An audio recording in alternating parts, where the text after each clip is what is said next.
Sometimes I think I just need to start wearing X again. Do you wear X? Did you ever? Shut the fuck up. Don't lie to me right now. Way back, you never even tried it? Yeah, you did. We all, back in middle school, every boy's locker room was like an Axe gas chamber. Because those commercials were so intense. Do you remember the old Axe body spray commercials? It'd be like some nerdy kid walking around school. And the narrator would be like, no one gives a fuck about this loser. But then he'd go to his locker, spray on some Axe. And then like a dozen women appeared out of nowhere and just raped him, I think. They never told that part. But I'm pretty sure they were gang-raping him. That's why they never asked for women at the doubleless pepper spray, you understand? You can't sell women's beauty products. The way you can't be like, maybe she's born with it, maybe it's Maybelline. Either way, run, bitch, run!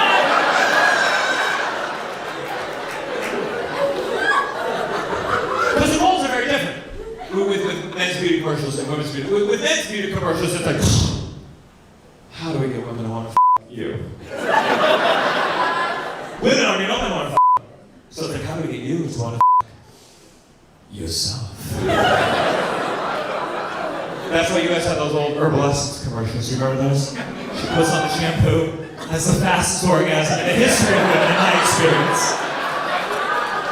And that's a perfect example. You could never sell any product with a man's orgasm. You could never have a guy in the shower just like, doo-doo-doo. Don't move. Don't move. Ah! Fuck! Shit! Fuck! Fuck! Herbal Essence! Do we have theater kids here? Yeah? Are you in anything right now? Oh, I'm a former theater. A former theater kid. What was the last thing you did? West Side Story. Oh God. Where? Broadway? Where was it? It was in a friend's backyard. Wow. Okay. Who did you play? Maria. Maria. I mean, that would be an honor if it wasn't in the backyard, I'm sure, but... It was what? Leonardo DiCaprio's backyard. Oh. I don't know you LA people. I don't know what the fuck. It could have been. I don't fucking... You guys could lie about anything to me. I'd be like, oh my God, really? Who's back? Who's... Like, was there an orchestra? Was this in your head? What exactly happened here?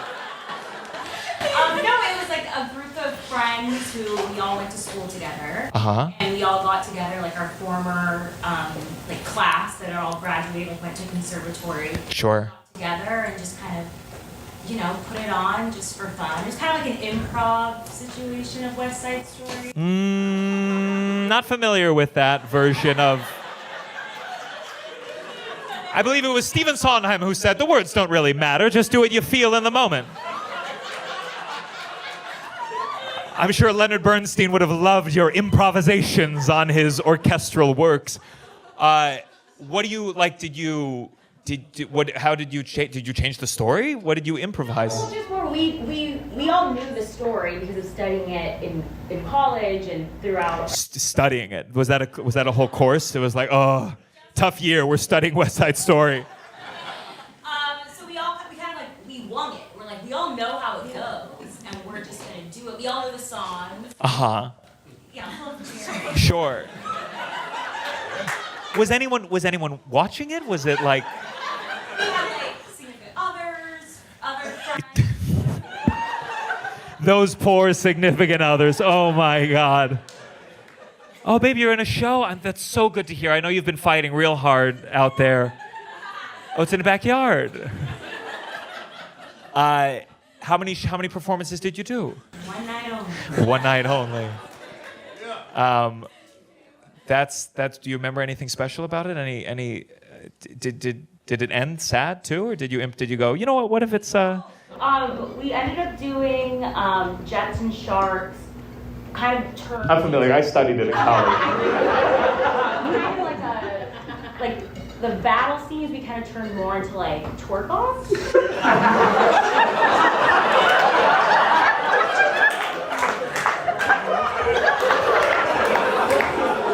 Like in the source material, Romeo and Juliet. So it was twerk-offs, but then how did the guy die? Was the twerk? I mean, that's a death by twerk. Is that what happened though? Is that? And then you came out at the end like, how many twerks are in this ass? One for you. One for you.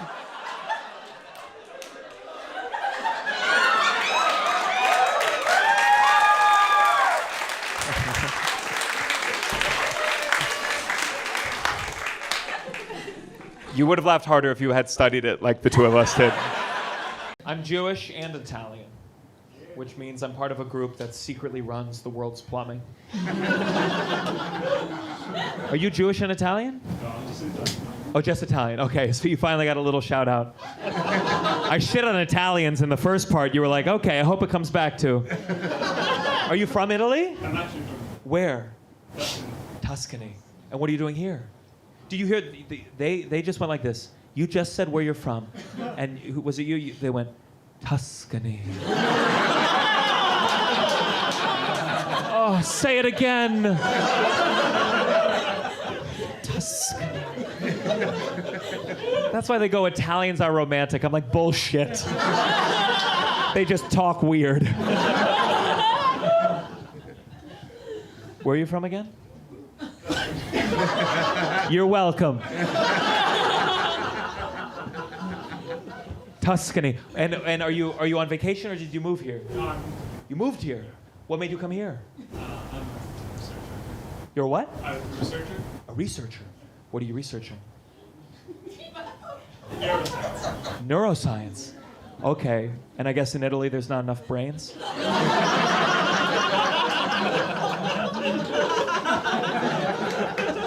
You're opening them up like, linguini again.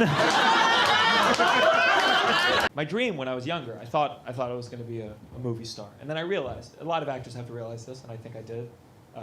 In my late 20s, I wish I realized sooner, I'm not good looking enough to be a movie star. And don't get me wrong, for stand-up comedy, I'm fucking stunning. Okay? That's why I do this. That's why I do this. The bar is lower.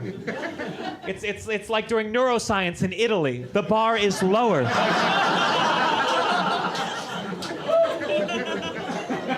Now I'm here on tour for the first time. And this is my first time coming to Portland too.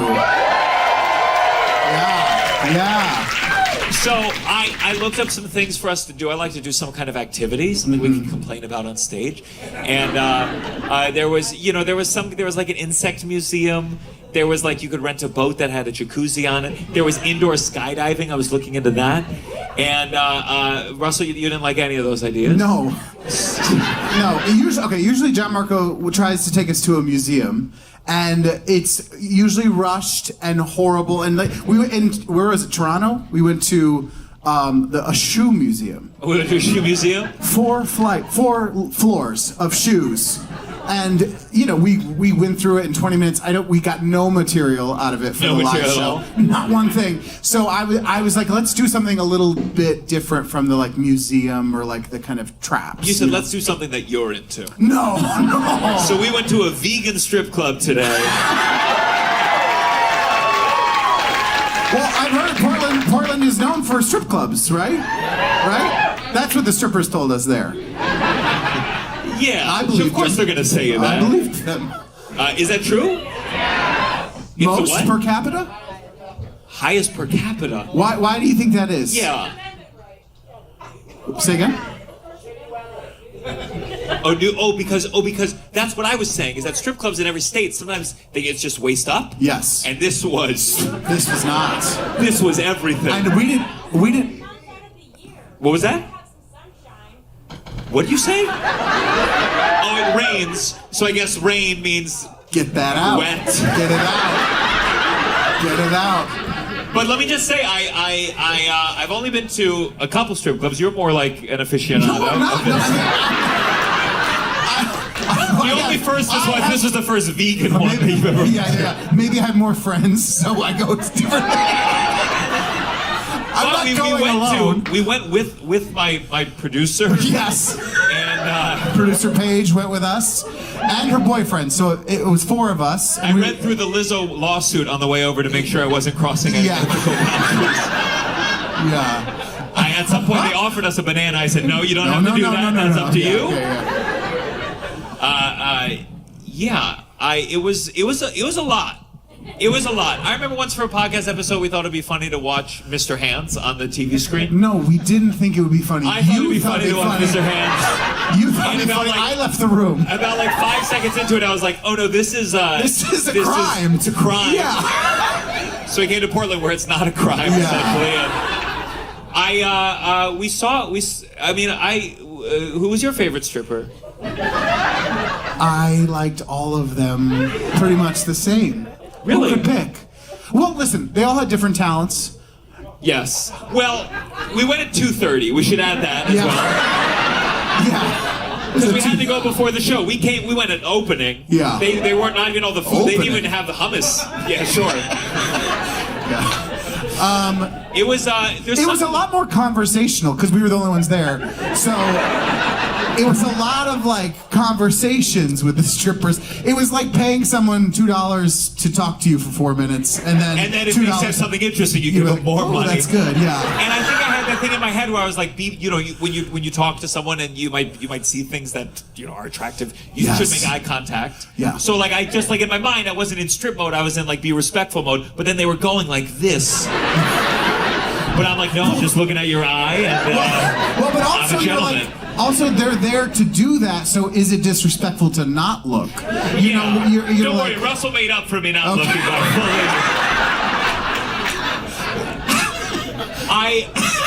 There's some stripper stuff though that's got to stop. First. Okay. The heels, the banging of the heels. Yes, it's so loud. Listen, as someone who's taken a lot of tap dance classes, this is just kind of like tap 101. If you did a time step in heels, sure. Yeah. Then there was a lot of the jiggling, like just like this. I don't mind that. You don't mind that? I'm okay with that. I was enjoying that. No, I don't want you to.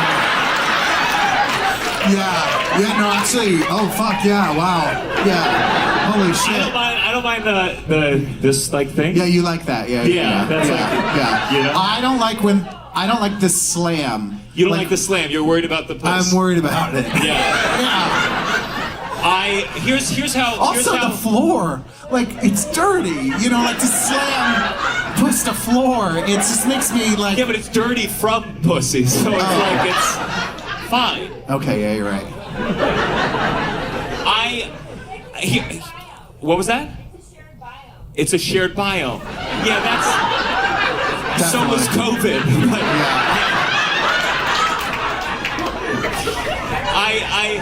I think you can tell the kind of person I am because every stripper I ask them their thoughts on Honora and like the accuracy of the movie. Yeah. No one saw the movie here. I thought that would get a big reaction.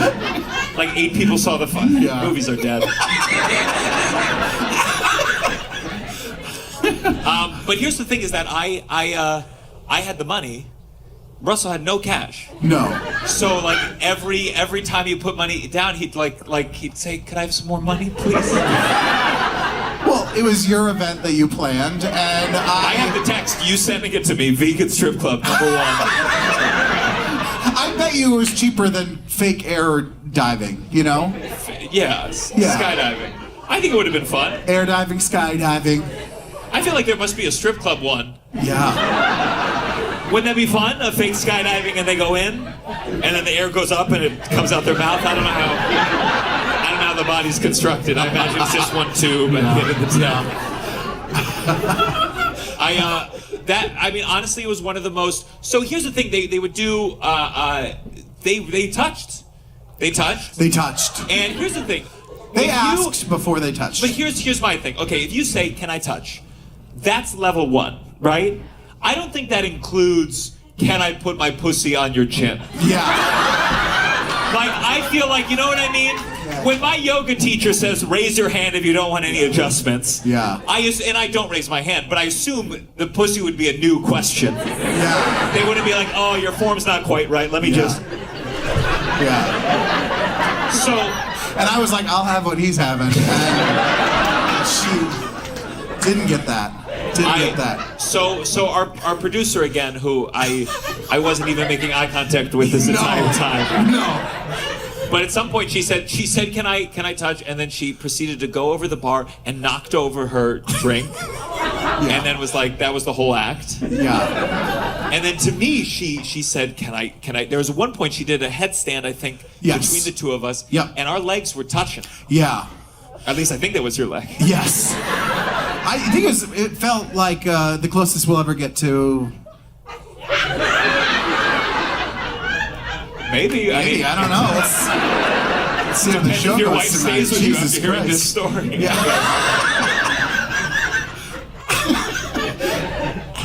I think stand-up comedy could work like I don't know why stand-up comedy doesn't work like a strip club. Where I feel like I think it would have been nice. I delivered a pretty good stand-up set before the show started. It would have been nice if during a good joke, you say woo, thanks. Let me go take the woo to my landlord and be like, hey, I got 10 woos this month. How about it would have been nice, I think, like every time there was a good joke, someone was like, $2. Yeah. You know what I mean? Plus, $2 bills, they're hard to find, so that's a nice thing too, you know? Sure. Yeah.